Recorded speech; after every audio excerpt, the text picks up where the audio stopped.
ਹਾਂਜੀ ਭਾਜੀ, ਮੇਰਾ ਸਵਾਲ ਸੀ ਕਿ ਇੱਕ ਨਾ ਆਪਣਾ ਮੁੰਡਾ ਸੀ ਇੱਥੇ, ਤੇ ਜੀ ਉਹਦਾ ਨਾ ਆਪਣਾ ਗਾਰਡੀਅਨਸ਼ਿਪ ਦਾ ਕੇਸ ਪਾਸ ਹੋਇਆ ਸੀ, ਹਾਂਜੀ ਤੇ ਉਹ ਦੂਸਰਾ ਵੀ ਕੇਸ ਉਹਦਾ ਚੱਲਦਾ ਪਿਆ ਸੀ ਨਾਲ ਤੇ ਉਹ ਉਹਨਾਂ ਬੰਦ ਨਹੀਂ ਕੀਤਾ। ਉਹ ਕਹਿੰਦੇ ਜਦੋਂ ਤੁਹਾਡਾ ਗ੍ਰੀਨ ਕਾਰਡ ਆਊਗਾ ਉਸ ਤੋਂ ਬਾਅਦ ਬੰਦ ਹੋਊਗਾ।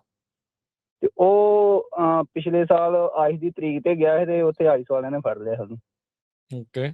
ਤੇ ਉਸ ਤੋਂ ਬਾਅਦ ਉਹਨੇ ਵੇਟ ਨਹੀਂ ਕੀਤੀ, ਉਹ ਸਾਈਨ ਕਰਕੇ ਤੇ ਇੰਡੀਆ ਚਲ ਗਿਆ। ਸੈਲਫ ਰਿਪੋਰਟ ਕਰ ਰਿਹਾ। ਹਾਂਜੀ ਓਕੇ। ਹਾਂਜੀ, ਤੇ ਉਹ ਇਹ ਆਪਾਂ ਇਹ ਪੁੱਛਣਾ ਕਿ ਉਹ ਕਿਸ ਤਰ੍ਹਾਂ ਵਾ ਜਦੋਂ ਉਹਦੀ ਜਿੱਦਾਂ ਬੈਕਲੌਗ ਚੱਲਣ ਦਿਆ ਜੇ ਗ੍ਰੀਨ ਕਾਰਡ ਦਾ ਉਹਨਾਂ ਦਾ, ਜਦੋਂ ਉਹ ਟਾਈਮ ਆਏਗਾ ਆਪਾਂ ਉਹਦਾ ਗ੍ਰੀਨ ਕਾਰਡ ਅਪਲਾਈ ਕਰਕੇ ਉਹਨੂੰ ਬੁਲਾ ਸਕਦੇ ਹਾਂ ਜਾਂ ਨਹੀਂ? ਪਹਿਲੀ ਗੱਲ ਤਾਂ 10 ਸਾਲ ਦੀ ਬਾਹਰ ਹੈਗੀ ਆ, ਇਹ ਆਊਟ ਆਫ ਇਕੁਏਸ਼ਨ ਹੋ ਗਿਆ ਕੰਮ ਗਾਰਡੀਅਨਸ਼ਿਪ ਵਾਲਾ। ਤਾਂ ਉਹ ਹੁਣ 10 ਸਾਲ ਤਾਂ ਵੈਸੇ ਨਹੀਂ ਆ ਸਕਦਾ, ਉਹ ਬਾਹਰ ਲੱਗ ਗਿਆ। ਨਹੀਂ, ਜੇ ਖੁਦ ਵੀ ਸਾਈਨ ਕਰਕੇ ਗਿਆ ਤਾਂ ਵੀ ਨਹੀਂ ਉਹ ਆ ਸਕਦਾ। ਪਰ ਡਿਪੋਰਟੇਸ਼ਨ ਲੈ ਕੇ ਗਿਆ ਨਾ, ਸਾਈਨ ਕਰਕੇ ਦਾ ਮਤਲਬ ਇਹ ਤਾਂ ਨਹੀਂ ਡਿਪੋਰਟੇਸ਼ਨ, ਰਿਮੂਵਲ ਲੈ ਕੇ ਗਿਆ ਨਾ, ਵੋਲੰਟਰੀ ਡਿਪਾਰਚਰ ਤੋਂ ਨਾ। ਖੁਦ ਸਾਈਨ ਕਰਕੇ ਰਿਮੂਵਲ ਹੁੰਦੀ ਆ, ਉਹ ਤਾਂ ਫਾਈਟ ਕਰਕੇ ਕੋਰਟ ਦੇ ਵਿੱਚ ਵਕੀਲ ਦੇ ਥਰੂ ਉਹ ਵੋਲੰਟਰੀ ਡਿਪਾਰਚਰ ਹੁੰਦੀ ਆ, ਉੱਤੇ ਨਹੀਂ ਲੱਗਦੀ। ਸੋ ਆ ਜਿਹੜਾ ਤੈਂ ਕੇਸ ਮੈਨੂੰ ਦੱਸ ਰਿਹਾ, ਇਹ ਕਈ ਲੋਕਾਂ ਨੇ ਆਪਣਾ ਕੰਮ ਜਿਹੜੇ ਸਪੈਸ਼ਲੀ ਜਿਹੜੇ ਸਿੱਧੀ ਮੈਂ ਗੱਲ ਕਰਾਂ ਸਪਸ਼ਟ, ਜਿਹੜੇ ਬਾਹਲੇ ਪੋਲੇ ਜਿਹੜੇ ਡਾਇਰੈਕਟ ਫਲਾਈਟਾਂ ਤੇ ਆਏ ਸੀਗੇ, ਉਹਨਾਂ ਦੇ ਕੰਮ ਆ ਸਾਰੇ। ਗਾਰਡੀਅਨਸ਼ਿਪ ਵੀ ਹੋ ਗਈ, ਸਾਰਾ ਹੋ ਗਿਆ। ਜਦੋਂ ਇਹ ਸਾਰਾ ਸੀਗਾ, ਸਾਈਨ ਕਿਉਂ ਕੀਤੇ ਉਹਨੇ ਵਕੀਲ ਦੇ ਥਰੂ, ਉਹਨੂੰ ਕਰਕੇ ਜਿਹੜਾ ਸੀਗਾ ਵੋਲੰਟਰੀ ਡਿਪਾਰਚਰ ਲੈ ਕੇ ਜਾਣਾ ਚਾਹੀਦਾ ਸੀਗਾ।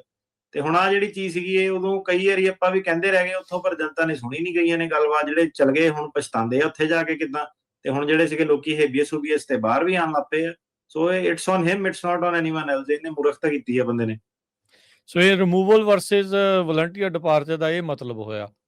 ਹਾਂਜੀ ਭਾਜੀ, ਉਦੋਂ ਗਲ-ਗੁਲ ਪੈਂਦੇ ਸੀ ਵਕੀਲਾਂ ਦੇ ਕਿ ਤੁਸੀਂ ਸਲਾਹ ਅੰਦਰੋਂ ਜੁੜਲੀ ਜੀ ਬਣ ਜਾਂਦੀ ਸੀਗੀ ਜੇਲ੍ਹ 'ਚ ਬੈਠਿਆਂ ਦੀ, 4 ਜਣਿਆਂ ਦੀ। ਬੜੇ ਜਾਣੇ ਉੱਥੋਂ ਜਿਹੜੇ ਸੀਗੀ ਡਾਇਰੈਕਟ ਫਲਾਈਟਾਂ ਵਾਲੇ, ਬੜੇ ਜਾਣੇ ਜਿਹੜੇ ਸੀਗੇ ਇੱਕ ਲਾਡਲੇ, ਜਿਹੜੇ ਕਾਫੀ ਜਿਹੜੇ ਸਿੱਧੇ ਹੀ ਆ ਗਏ ਸੀਗੇ। ਤਾਂ ਆ ਕੇ ਤਾਂ ਪਹਿਲਾ ਦਿਨ ਹੀ ਜਿਹੜਾ ਗਿਆ, ਤਾਂ ਕਦੀ ਇੱਧਰੋਂ ਦੀ ਭੈਣ ਦਾ ਫੋਨ ਆਣਾ, ਕਦੀ ਉੱਧਰੋਂ ਕਿ ਲੈ ਵੀ ਆ ਤਾਂ ਆਪਣਾ ਜੀ ਸਾਡਾ ਇੱਕ ਦਿਨ ਵੀ ਟਿਕ ਨਹੀਂ ਸਕਦਾ ਜੇਲ੍ਹ 'ਚ, ਏਦਾਂ ਨਹੀਂ ਉੱਦਾਂ ਨਹੀਂ।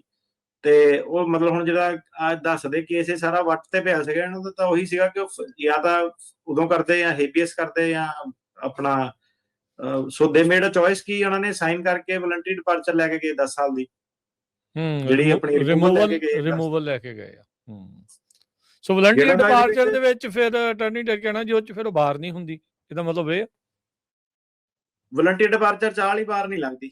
There can be other bar unlawful presence वाली ਉਹ, ਪਰ ਡਿਪੋਰਟੇਸ਼ਨ ਨਹੀਂ ਹੁੰਦੀ ਔਨ ਰਿਕਾਰਡ। ਠੀਕ ਹੈ। ਜਿਹੜੇ ਕਈ ਅਸਾਈਲਮ ਆਫਿਸ ਵਾਲੇ ਐਕਸਪੀਡਾਈਟਡ ਚ ਬੰਦੇ, ਉਹਨਾਂ ਦੇ ਕਈਆਂ ਤੇ 5 ਸਾਲ ਦੀ ਹੁੰਦੀ ਆ ਬਾਹਰ। ਠੀਕ ਜੀ ਜੀ, ਇਹ ਨੁਕਤੇ ਨੂੰ ਸਮਝੋ ਸਾਰੇ ਜਾਣੇ। ਨਾਲੇ ਹਾਰਡਸ਼ਿਪ ਜਦੋਂ ਹੁੰਦੀ ਆ ਫਿਰ ਫਾਈਟ ਕਰੋ ਯਾਰ, ਬੰਦਾ ਨਾ ਵਕੀਲ ਨੂੰ ਵੀ ਵਿੱਚ ਐ ਪਸੰਦ ਹੈ ਵਿੱਚ। ਤਾਂ 3 ਮਹੀਨੇ ਤੁਹਾਨੂੰ ਐਵੇਂ ਦੱਸਾਂ ਬੜੇ ਮਤਲਬ ਕਿ ਆਹੀ ਜਿਹੜੀ ਨਾ ਜਿਹੜਾ ਜਦੋਂ ਇਹਨਾਂ ਨੇ ਰਾਉਂਡ ਅਪ ਜਿਹੜਾ ਕਰਨੇ ਸ਼ੁਰੂ ਕੀਤੇ, ਉਹ ਮਤਲਬ ਏਦਾਂ ਕਿ ਵਿੱਚ ਵਿਚਾਲੇ ਜੇ ਫਸਾ ਕੇ ਰੱਖਿਆ ਵਕੀਲਾਂ ਨੂੰ ਵੀ, ਕਿ ਨਾ ਕੇਸ ਲੜਨਾ ਨਾ ਕੇ ਛੱਡਣਾ, ਮਤਲਬ ਕਿ ਅੱਧ ਵਿਚਕਾਲੇ ਜਿਹੜਾ ਟਰਕਾ ਕੇ ਜਿਹਾ। ਤੇ ਹੁਣ ਇਹਦੇ ਵਿੱਚ ਸੀਗਾ ਕਿ ਕਈ ਜਿਹੜੇ ਸੀਗੇ ਹਿੰਮਤੀ ਵੀ ਸੀਗੇ ਜਨਤਾ। ਹੁਣ ਮੈਂ ਕਿਹਾ ਆਪਣਾ ਬਾਹਰ-ਬੂਰ ਜਦੋਂ ਛੁੱਟਣੇ ਹੋਏ ਆ, ਉਹੀ ਦੱਸਦੇ ਆ, ਕਹਿੰਦੇ ਭਾਜੀ ਹੁਣ ਕਹਿੰਦੇ ਪਛਤਾਉਂਦੇ ਆ ਕਿ ਉਦੋਂ ਛੱਡ ਕੇ ਚਲ ਗਏ। ਜੀ